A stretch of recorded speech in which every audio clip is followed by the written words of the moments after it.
en la base de la viga se le ven unas manos regordetas con unas venas grandes, ramificadas. Bueno, este señor era vecino mío en la huerta.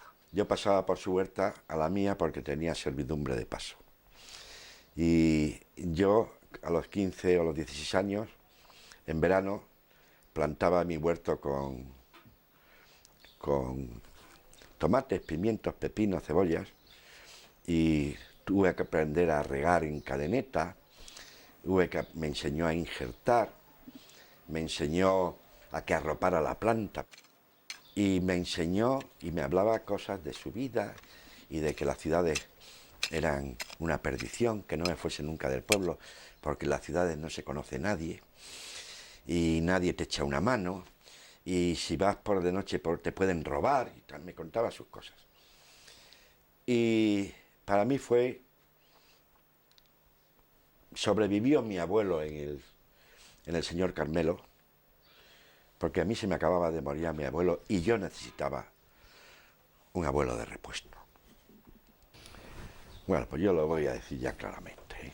El amor que más satisfacciones me ha dado a mí es la palabra. Además, la palabra la he tenido a mi lado sin ninguna condición. Y cuando la he maltratado, me lo ha perdonado. Y la he vuelto a llamar y me ha dicho, ahora mismo voy, únicamente colócame en el sitio exacto. Y después de la palabra, porque yo estoy hablando de un amor místico, ahora ya si quieres nos referimos a los amores terrenales. Mi amor por Teresa empezó siendo místico, porque yo venía influenciado por toda la literatura romántica. Espronceda, su amor a Teresa, Dante, su amor a Beatriz, Petrarca, su amor a Laura, eran arquetipos, de tal manera que ese amor te hace ver en el interior de la persona amada algo extraño, porque ¿cómo una persona amada va a ser perfecta? Bueno, pues como nos educaban así, pues así fuimos novios y así nos casamos, y poco a poco fuimos descubriendo que todo eso era mentira. Yo estuve enamorado de Marilyn Monroe, sexualmente enamorado. Luego me he enamorado de una que hace por ahí anuncios de reflejos de pelo, que es una francesa. Es una cara que todavía está llena de misterios, y al final no hay ningún misterio. Nosotros ponemos misterios en los ojos para justificarnos de que nuestro enamoramiento es bueno, o no es una tontería, o no es una locura. Bueno, el amor es eso, es una locura, y cuando se despierta una locura, unos salen corriendo y otros se instalan en aquello nuevo, porque dice, viendo ya esto, quizá descubrir cosas nuevas sea peor. Al final el amor, si no salen los dos huyendo en distintas direcciones, al final el amor sobrevive transmutándose en amistad, pero siempre en una amistad que tiene muy buena memoria.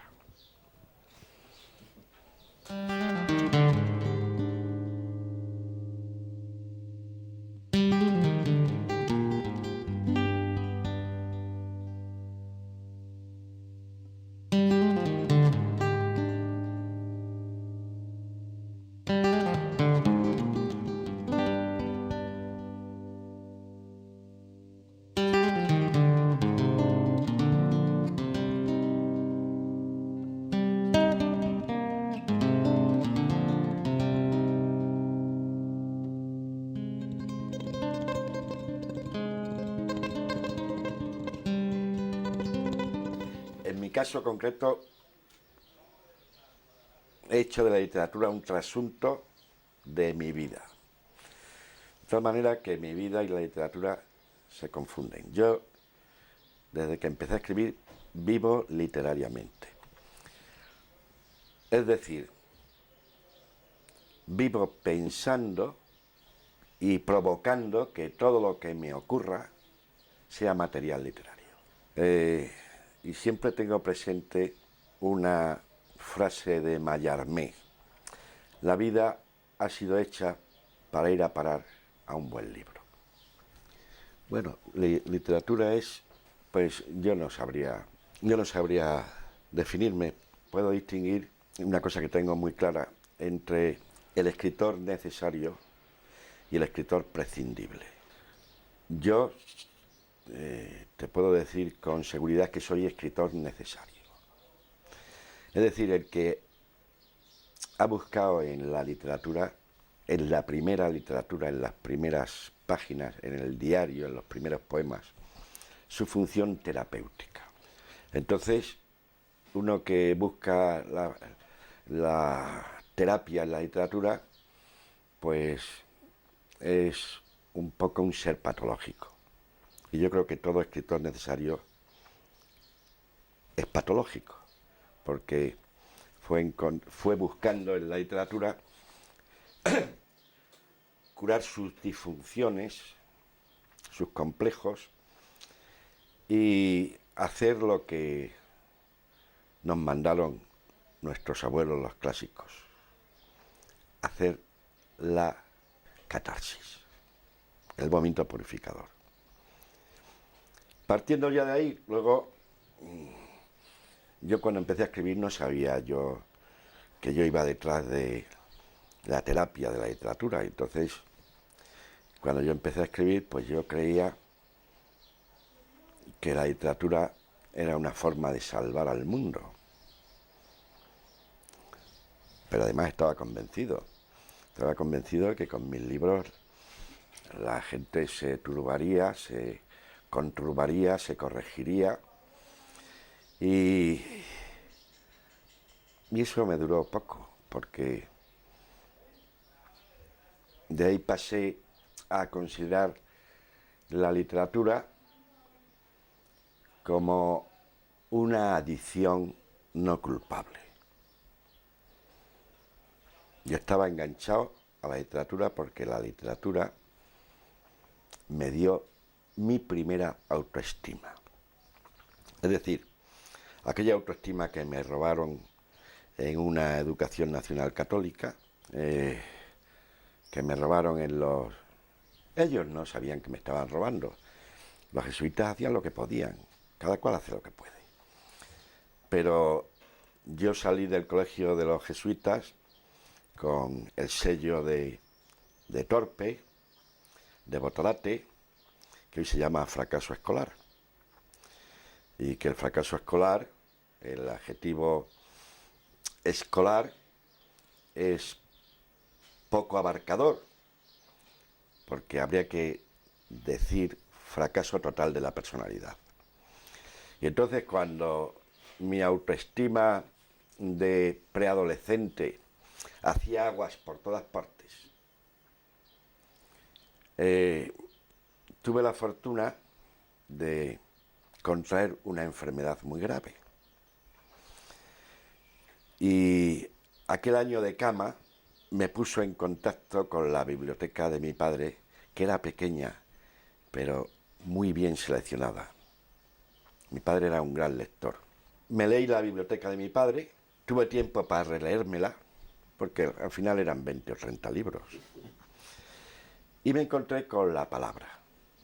Y desde que me encontré con la palabra, y la palabra me dio autoestima, porque con la palabra conseguí yo mi primer éxito. Ese éxito que me habían negado en institutos, en colegios. Y desde que conseguí un premio literario con 15 o 16 años, yo no me di cuenta, pero ahora me di cuenta que no se puede uno dedicar a un quehacer como es el de la escritura sin que te convulsione y se apodere de ti la vanidad. Un paso siguiente en el proceso de qué es la literatura y de qué soy yo en la literatura y de qué es en mí la literatura es a través de esa palabra que había llenado de vanidad tu vida, porque por primera vez te consideraste algo. El proceso siguiente fue que esa misma palabra te curase de esa vanidad. Y me encontré, en esta coyuntura me encontré con un libro que ha sido mi libro de cabecera desde los 18, los 20 años hasta ahora, que fue un libro de Sartre. ¿Qué es literatura? ¿Por qué se escribe? ¿Para qué se escribe? ¿Y para quién se escribe? Y luego, con el paso del tiempo, fui desequivocándome poco a poco, y al final la literatura para mí pues es una costumbre, un hábito. Pero sigo pensando que la palabra exacta y bien colocada es lo más revolucionario que hay hoy en el mundo y en la vida. Me obligan a que no fume y, claro, mi mujer no sabe que el humo empuja la palabra o busca la palabra. Y ya si une el alcohol con el humo, ya es cuando puede decir, ¿pero esto quién lo ha escrito? Entonces, cuando dejé el alcohol hace 40 años o 35 años y ahora he dejado el tabaco 7 meses, es cuando me he puesto a pensar de una manera diferente. Es cuando me están saliendo proverbios que tienen que tener su punto débil porque no han nacido del alcohol ni del tabaco. Han nacido de la incongruencia. En fin. Pues en una época en que te encontrabas con el libro de casualidad, alguien te dejaba un libro. Aquí en ningún pueblo extremeño, en ningún pueblo, bueno, en las ciudades no habían bibliotecas públicas, no había librerías, no podías robar libros. Entonces yo me encontré en la biblioteca de mi padre, me encontré Cuerpos y almas de Marcel Barnett, me encontré a Hemingway y me encontré a mi padre, a Dostoyevsky. El descubrimiento de Dostoyevsky fue algo deslumbrante, fue un Big Bang en mi cabeza, porque yo no entendía nada de lo que leía. No entendía absolutamente aquellos personajes que eran trozos de subconsciente con patas. Y entonces con Dostoyevsky pierdes la noción del tiempo y del espacio y de pronto te percibes que estás en una ciudad que se llama San Petersburgo. Pero es un simple brochazo, una ciudad fría, inhóspita, y sigues leyendo y sigues sin enterarte de nada, pero Dostoyevsky consigue que desde la primera página te agarra por el cuello y por los huevos y no te suelta. Y claro, yo soy dostoyevskiano, en el sentido de que yo no entiendo la novela objetiva. No entiendo que el escritor ponga en pie un personaje al que el lector conozca solamente por su conducta externa. Entonces yo provengo